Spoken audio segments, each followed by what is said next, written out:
১৯তম পুনর্মিলন উৎসবে সাহায্য যোজনা ঘোষণা করল রাজধানীর বোজং স্কুল আলামনি, যার নাম দেওয়া হয়েছে বিপিএল অন্তোদয় সাহায্য যোজনা। এই যোজনার উদ্দেশ্য স্কুলের দুস্থ পড়ুয়াদের সারা বছর লেখাপড়ার সাহায্য করা, যাতে করে স্কুলের কোনো ছাত্রের লেখাপড়ায় ব্যাঘাত না ঘটে পঠন পাঠনে।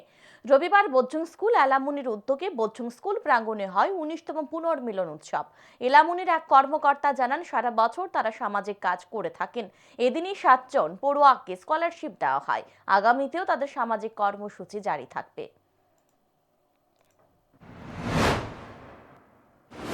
ঘোষণা করছি যে আজকে আমরা বোজং এলামনির একটি নতুন সাহায্য যোজনা আমরা আজকে উদ্বোধন করতে চলেছি, যার নাম বিপিএল অন্তোদয় সাহায্য যোজনা, যার মাধ্যমে বোজং এলামনির সমস্ত ছাত্রছাত্রীদের আমরা, যারা অত্যন্ত গরিব বা আর্থিকভাবে অক্ষম, তাদের আমরা সারা বছরের পড়াশোনার দায়িত্ব আজকে নেব, আজকে থেকে।